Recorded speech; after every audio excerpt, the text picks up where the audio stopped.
adapt na nanggaling na mga provision na nanggaling sa RDC. Ibig sabihin, baliwala yung Regional Development Council. So dito na nagkakaroon ng parang imbalance pagdating sa development. Kung sino lang yung malakas, malapit sa kusina, so to speak, yun lang ang nabibabayaan ng mga infrastructure projects, pati mga ayuda. At yung malayo sa kusina, yung ibig sabihin, sabihin na natin hindi naging kaalyado o hindi kaalyado ng administrasyon na pag-iiwanan sa development. So merong imbalance.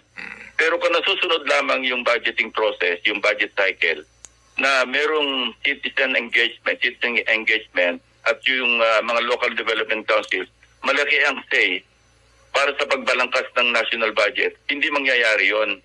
Mawawala ng bahid politika yung pagdidistribute ng pondo galing sa budget. Ang masama pa nga,